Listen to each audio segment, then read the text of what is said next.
আজব সব সমস্যা নিয়ে আমার কাছে এক ভাই এসেছেন। তো উনি স্টুডেন্ট মানুষ, ঢাকা থেকে আমার কাছে অনেক কষ্ট করে এসেছেন। আর ওনার ফোনের প্রবলেমটি আমি দেখাচ্ছি, দেখুন। পাওয়ার বাটন দিয়ে অন হচ্ছে না, আবার চার্জার লাগিয়ে ট্রাই করছি, মাঝে মাঝে অন হয় আবার হয় না, অনেক সময় কিছুক্ষণ ভালো চলে। এই দেখুন, চার্জার লাগানোর পরেই কিন্তু চার্জিংয়ের লোগো দেখাচ্ছে। তো ফোনটি আবার অনও করলে অনেক সময় অন হয়, সব কিছু ঠিকঠাক মতো চলে, কিন্তু ফোনটি হুট করে রিস্টার্ট করে বা বন্ধ হয়ে যায়, শাটডাউন হয়ে যায়। এবং কি এই ফোনের যে প্রবলেমটি ছিল, প্রথমে ডিসপ্লে আসতো না। এই প্রবলেমের জন্য ঢাকাতে কোনো একটি জায়গায় দেখান, এবং দেখানোর পর তারা সিপিইউ রিবোলিং করে, রিবোলিং করার পর প্রবলেমটি সলভ হয় না। এক পর্যায়ে গিয়ে ফাইন্ড আউট হয় যে ডিসপ্লের যে রেবনটি থাকে সেই রেবনটিতে সমস্যা ছিল। রেবনটি চেঞ্জ করার পর ডিসপ্লে লেখা চলে আসে, কিন্তু ফোনটির নতুন কিছু সমস্যা যুক্ত হয়। দেখুন, অলরেডি এই ফোনের সিপিইউ রিবোলিং করা হয়েছে, এবং কি আমি কিছু বল, এই যে রিবোলিংয়ের সময় অনেক সময় বলগুলো থাকে, এগুলো ছুটে বিভিন্ন জায়গায় গিয়ে আটকে থাকে, এই ধরনের সমস্যাগুলো। এবং কি কিছু লিকুইড শোল্ডারিং বল, যেগুলো এই যে দেখুন, লিকুইড বলতে আমরা যেগুলো রিবোলিংয়ের জন্য ইউজ করি অনেক সময়, যে আইসএম 5 যে পেস্টগুলো পাওয়া যায় এগুলো ইউজ করি, এগুলোর জন্য অনেক সময় সমস্যা হয়। এবং কি দেখুন, এই যে এখানে যে লজিকের যে কানেক্টরটি রয়েছে পিসিবি বোর্ডে, এই কানেক্টরের এই জায়গাটি মনে হচ্ছে একটু সমস্যা। আমি এখানে দেখতে পাচ্ছি একটু ময়লার মতো একটি প্লাস্টিক আটকে আছে। দেখুন, কিছু কিছু জায়গা আছে এখানে খুব সূক্ষ্ম একটু সমস্যার কারণেই কিন্তু অনেক প্রবলেম হতে পারে। এখানে একটি পিন আমি দেখতে পাচ্ছি, যে পিনটি হয়তোবা গরম হয়ে ভিতরে ঢুকে গেছে। এবং কি অনেক সময় দেখা যায় রেবনে কোনো সমস্যা হলে, বা অনেক সময় ডিসপ্লেস করে যখন আমরা সকেট লাগাই, এই কানেক্টরগুলো লাগানোর সময় খুব সতর্ক থাকতে হবে। একটু ডিসপ্লেস হয়ে গেলে ভোল্টেজের লাইন এদিক সেদিক হলে এই ধরনের পিনগুলো কিন্তু গরম হয়ে অনেক সময় গলে যায়, ভিতরে ঢুকে যায়। এই ফোনটির ক্ষেত্রেও এরকম সমস্যা আমি দেখতে পাচ্ছি। এবং কি এই সকেটের যে দুই প্রান্তের দুটি পিন থাকে মোটা, যেটি হচ্ছে নেগেটিভ এবং পজিটিভ চার্জিংয়ের যে লাইনটি থাকে, তো এই লাইনের একটি পজিটিভ লাইন জাস্ট আছে, কিন্তু নেগেটিভের পিনটি নেই। আপনারা হয়তো সকেটটি দেখতে পাচ্ছেন, যে এক পাশে গোল্ডেন কালারের একটি পিন, অন্য পাশে কিন্তু কোনো পিন নেই। আর অন্যান্য সকেটগুলোতে কিন্তু সব ঠিকঠাক মতোই আছে। তো আর কি কি প্রবলেম হতে পারে, এবং কি আর কোথাও কোনো প্রবলেম আছে কিনা, সেগুলো খুঁটিয়ে খুঁটিয়ে দেখতে হবে। কারণ কাজ করা ফোনগুলোর মধ্যে অনেক সমস্যা থাকে, এগুলো দেখতে হয়, সময় নিয়েই দেখতে হয়। আর সবচেয়ে বড় কথা হলো, যেমন একজন ডাক্তার হয়তো প্রেসক্রাইব করবে, প্রেসক্রিপশন অনুযায়ী একজন নার্স কিন্তু সেটি সেবা নিয়ে, দেখা যাবে যে যত্ন নিয়ে একটি রুগীকে সেবা প্রদান করে থাকে, নিয়মিত ওষুধ খাওয়ায়, নিয়মিত খাবারগুলো খাওয়ায়, এবং কি তার যত্ন নেয়। তো আসলে আমরা দেখা যায় যে বেসিক্যালি মোবাইলে যারা কাজ করি, সিপিইউ রিবল, বিভিন্ন ধরনের কাজ, power IC change, charging IC change, display change, battery change, logic change, সব কিছু চেঞ্জ করি। বাট একটা ফোনের যত্ন আমাদের নিতে হবে। যত্ন আমরা আসলে কিভাবে নিব? একটি কাজের যখন বিভিন্ন সমস্যা নানা দিক থেকে তৈরি হয়, তখন কিন্তু সেই ফোনটির সমস্যা খুঁজে পাওয়াও কষ্ট হয়ে যায়। দেখুন, অনেকগুলো বল কিন্তু এই পাওয়ার ম্যানেজমেন্ট বা চার্জিং সেকশনে আমি কিন্তু পেয়েছি। এবং আরও কিছু জায়গাতে ছোট্ট ছোট্ট বলগুলো, যেগুলো রিবোলিং করার সময় হয়তো বা কোনোভাবে ছিটকে গিয়ে এখানে চিপায় আটকে গেছে। তো এই বিষয়গুলো লক্ষ্য রাখতে হবে, না হলে মাদারবোর্ড গরম হওয়ার সময় বা যখন ইউজ করবে গরম হবে, তখন কিন্তু এই বলগুলো শর্ট হওয়ার জন্য যথেষ্ট। দুটি লাইনের মধ্যে যখন একটি বল থাকে, তখন সেই বলটি অবশ্যই একটি দুটি লাইনকে শর্ট করে দিতে পারে। আর সেটি একটি ফোনের জন্য ব্যাট শাটডাউন, রিস্টার্টিং প্রবলেম, অনেক ধরনের প্রবলেম হতে পারে। দেখুন, আমি অলরেডি র্যাম সিপিইউ রিমুভ করে নিলাম, কারণ যেহেতু র্যাম সিপিইউ রিমুভ করা হয়েছে, আর ফোনটি কিন্তু আমি আপনাদের দেখালাম যে অন আছে। তো অন একটি ফোন যখন সমস্যা থাকে, তখন সেই সমস্যাগুলো খুঁজে পাওয়া কষ্ট, এবং সেগুলো চেকিং করা আসলে প্রবলেমটি কোথা থেকে, এটি খুঁজে বের বের করা কিন্তু আরও অনেক কঠিন। আর যে ভাই এসেছে উনি একজন স্টুডেন্ট মানুষ, উনি ঢাকার থেকে টাঙ্গাইলে আমার কাছে এসেছে। আমি বলেছিলাম যে আপনি কুরিয়ারে দেন, কারণ এই ধরনের ফোনগুলো কাজ করতে সময় লাগে, এবং কি প্রবলেম সলভ হলো কি না সেই বিষয়গুলো চেক করতেও কিন্তু অনেক সময় লাগে। তারপরেও উনি অনেক যোগাযোগ করে, অনেক দিন ওয়েট করে তারপরে কিন্তু আজকে এসেছে। তো আমি একটু দেখছি যে ফোনটির আসলে কি প্রবলেম রয়েছে সব A to Z কিন্তু চেক করে দেখে সমস্যা যেখানে রয়েছে সেখান থেকে সমাধান করতে হবে। দেখুন আমি এই টিনটুকু কেটে নিয়েছি। কাটার পর দেখি আরও ভিতরে অনেকগুলো বল আছে। এই বলগুলো আসলে খুবই দুর্ঘটনা ঘটানোর জন্য যথেষ্ট। সেটির থেকে প্রবলেম হোক আর না হোক, আমার কথা হচ্ছে সবকিছু ক্লিয়ার থাকতে হবে। আমি যখন একটা ফোনে কাজ করব তখন আমি মনে করি যে সেই ফোনটিতে যতটুকু সম্ভব আর কি ক্লিনভাবে কাজ করার, এবং কি কোনো সমস্যা যেন তৈরি না হয়, তৈরি হতে পারে এরকম কিছু থাকা যাবে না। এটি হচ্ছে মূল বিষয়। তারপরেও এই ফোনটি আমি যখন প্রথম সিপিইউ রিভলভ করে ইনস্টল করি তখন কিন্তু ফোনটি যখন ডেড হয় দেখি এই যে এইখানে দুটি লাইন শর্ট, এবং সিপিইউ দেখুন এখানে সিপিইউ কিন্তু কালার উঠে যাওয়া, মানে যারা প্রথমে কাজ করেছিল সিপিইউর কিছু কিছু জায়গায় চলটা উঠে গেছে।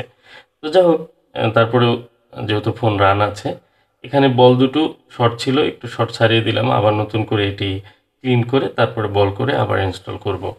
দেখুন এই কাজ করতে আমার অনেক সময় লেগেছে, আর ভিডিও রেকর্ড ছিল 1.5 ঘন্টার মতো। 1.5 ঘন্টার থেকে শর্ট করতে করতে কিন্তু খুব ছোট্ট একটি ভিডিও করা হয়েছে, কারণ একটি ভিডিও যতটুকু লং থাকে ততটুকু ভিডিও দেখানোর সুযোগ থাকে না। আর যেহেতু কাজ করতে হয়, কাজের ব্যস্ততার কারণে শর্ট যে মূল গুরুত্বপূর্ণ বিষয়গুলো সেগুলো তুলে ধরার চেষ্টা করে থাকি। দেখুন আমি পিসিবি বোর্ড ক্লিন করে নিয়েছি। পিসিবি বোর্ডে কোনো ধরনের ড্যামেজ নেই, লাইনগুলো সব ঠিকঠাক আছে। প্রসেসরটি হালকা একটু চলতে যাওয়া থাকলেও প্রসেসর ভালো রয়েছে, এবং কি আবার পুনরায় পারফেক্টভাবে রিভলভ করি এবং রিভলভ করে সেটি আইসিটি ইনস্টল করি।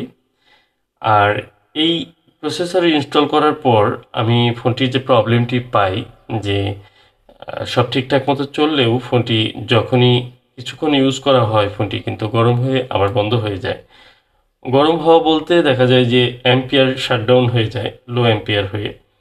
কারণ একটি ব্যাটারি থেকে যখন অ্যাম্পিয়ার ডাউন হয়ে যায় তখন কিন্তু শাটডাউন হয়ে যায়, সেরকম কিছু হয়। এবং কি নিচের যে র্যাবনটি, যে সকেটটি পুরা ছিল আমি দেখিয়েছিলাম ভিডিওর শুরুতে, সেই সকেটটি এবং কি সেই র্যাবনটি থেকে সমস্যা করে। র্যাবনটি নাড়াচাড়া করলে ফোনটি বন্ধ হয়ে যায় বা অন হতে চায় না।